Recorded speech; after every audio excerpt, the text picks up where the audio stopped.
गर्मियों की एक शाम थी। सूरज ढलने को था, लेकिन शहर की सड़कों पर चहल पहल अब भी बनी हुई थी। वाहनों की आवाज, लोगों की गहमा घमी और हॉर्न की कर्कश ध्वनि पूरे माहौल को जीवंत बना रही थी।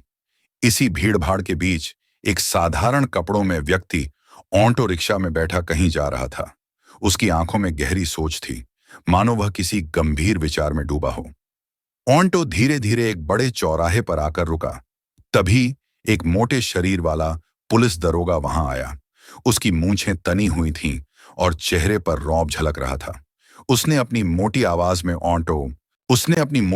में ऑटो चालक को रोका और कड़कते हुए बोला, ओए, इधर आ। क्या बिना परमिट के चला रहा है? चल, गाड़ी का कागज दिखा। ऑटो चालक, जो एक गरीब लेकिन ईमानदार इंसान था, तुरंत अपनी जेब से कागज निकालकर दरोगा को दिखाने लगा। लेकिन दरोगा ने बिना देखे ही कहा, यह सब फर्जी लगते हैं। लगता है कुछ गड़बड़ है।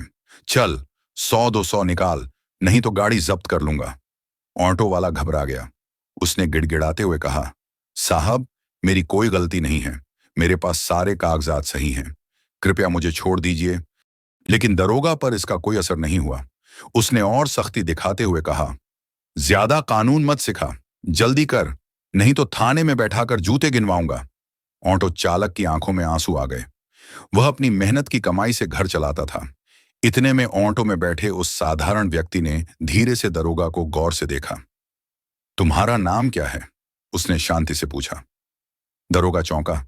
उसे यह सवाल अजीब लगा, लेकिन उसने अकड़ते हुए जवाब दिया, तुझे क्या लेना देना मेरे नाम से? तू कौन होता है मुझसे पूछने वाला? उस व्यक्ति ने अपनी जेब में हाथ डाला और एक पहचान पत्र निकाला। जैसे ही दरोगा की नजर उस पर पड़ी, उसके पैरों तले जमीन खिसक गई। उसके माथे पर पसीना आ गया। वह व्यक्ति कोई और नहीं बल्कि शहर के पुलिस अधीक्षक एसपी थे। दरोगा हड़बड़ा गया। उसकी अक्कड़ गायब हो गई। उसने जल्दी से सलाम ठोका और कांपते हुए बोला, साहब, मुझे माफ कर दीजिए। मुझे नहीं पता था कि आप। लेकिन एएसपी साहब अब शांत नहीं थे।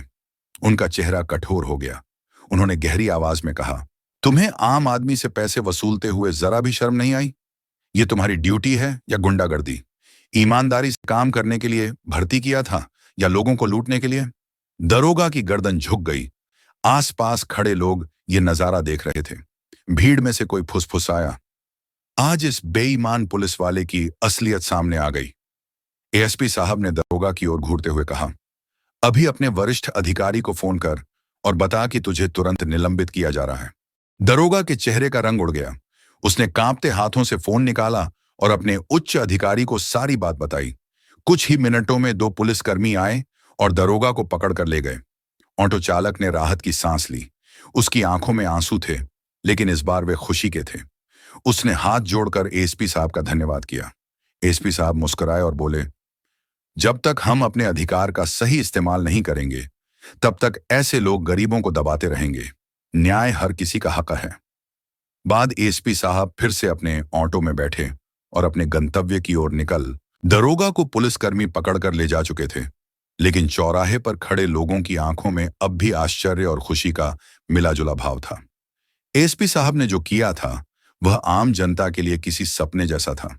शायद पहली बार किसी बड़े अधिकारी ने सड़क पर सबके सामने अन्याय के खिलाफ ऐसा कदम उठाया था। ऑटो चालक ने एक गहरी सांस ली और हाथ जोड़कर बोला, साहब, आज अगर आप नहीं होते तो शायद मेरी सारी मेहनत बेकार चली जाती। मैं रोज मेहनत करता हूं, लेकिन ऐसे लोग हमारी रोटी छीन लेते हैं।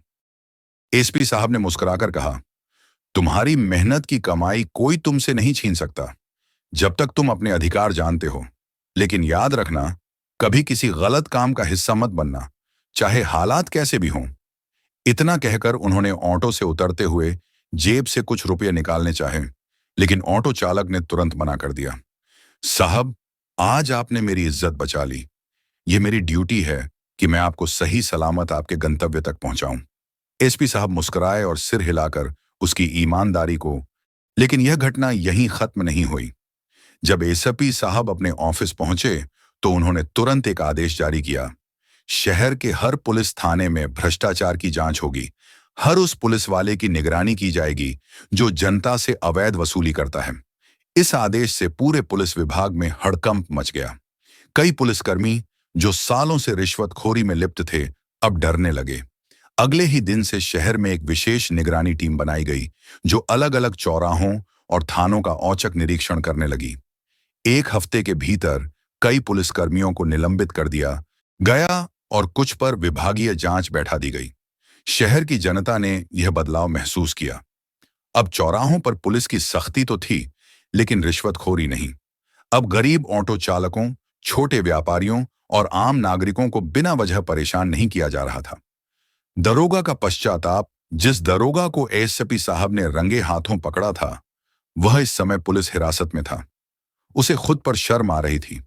वह सोच रहा था कि उसने कितने ही लोगों से अन्याय किया, कितनों की मेहनत की कमाई छीन ली। एक दिन एसपी साहब ने उसे अपने ऑफिस बुलाया। दरोगा सिर झुकाए, साहब, मुझे एक मौका दीजिए। मैंने बहुत गलत किया, लेकिन अब मैं सच में बदलना चाहता हूं। एएसपी साहब ने उसे ध्यान से देखा और गंभीर स्वर में बोले, तुम्हें अपनी गलती का एहसास है, यह अच्छी बात है, लेकिन गलती का प्रायश्चित सिर्फ शब्दों से नहीं होता, कर्मों से होता है। अगर सच में बदलना चाहते हो तो ईमानदारी से काम करके दिखाओ। इसके बाद दरोगा को एक छोटे से पुलिस थाने में तबादला कर दिया गया।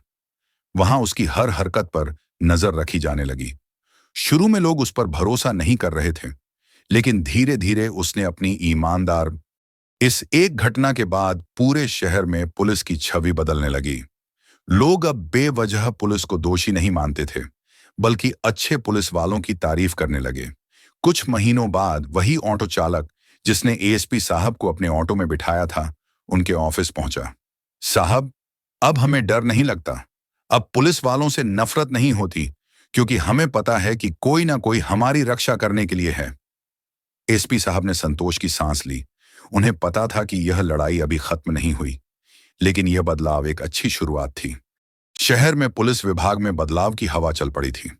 जहां पहले लोग पुलिस को देखते ही डर जाते थे, अब वे उनसे मदद मांगने में हिचकिचाते नहीं थे।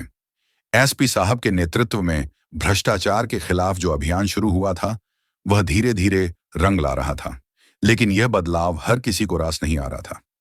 कुछ भ्रष्ट अफसर और बाहरी तत्व इस ईमानदारी की लहर से परेशान थे।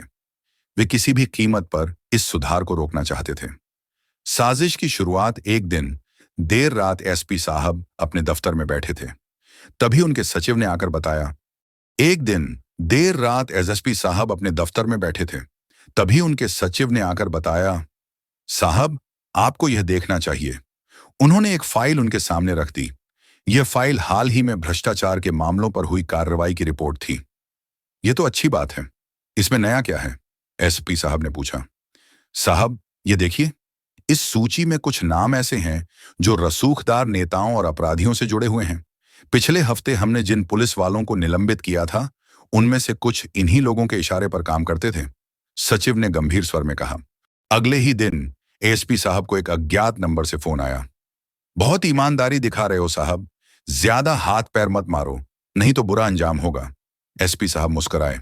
सच्चाई का रास्ता आसान नहीं होता, लेकिन डर कर मैं रुकने वाला नहीं हूं। फोन काट दिया गया। लेकिन अब उन्हें एहसास हो गया कि वे सिर्फ छोटे अपराधियों से नहीं, बल्कि एक बड़े नेटवर्क से लड़ रहे थे। एसपी साहब ने तुरंत अपने कुछ सबसे भरोसेमंद अफसरों को बुलाया और एक गुप्त जांच दल बनाया। उन्होंने आदेश दिया कि शहर के उन पुलिसकर्मियों और अधिकारियों पर। अगले ही दिन एसपी साहब को एक अज्ञात नंबर से फोन आया। बहुत ही ईमानदारी दिखा रहे हो साहब, ज्यादा हाथ पैर मत मारो, नहीं तो बुरा अंजाम होगा। एसपी साहब मुस्कुराए। सच्चाई का रास्ता आसान नहीं होता, लेकिन डर कर मैं रुकने वाला नहीं हूं। फोन काट दिया गया। लेकिन अब उन्हें एहसास हो गया कि वे सिर्फ छोटे अपराधियों से नहीं, बल्कि एक बड़े नेटवर्क से लड़ रहे थे। एसपी साहब ने तुरंत अपने कुछ सबसे भरोसेमंद अफसरों को बुलाया और एक गुप्त जांच दल बनाया। उन्होंने आदेश दिया कि शहर के उन पुलिसकर्मियों और अधिकारियों पर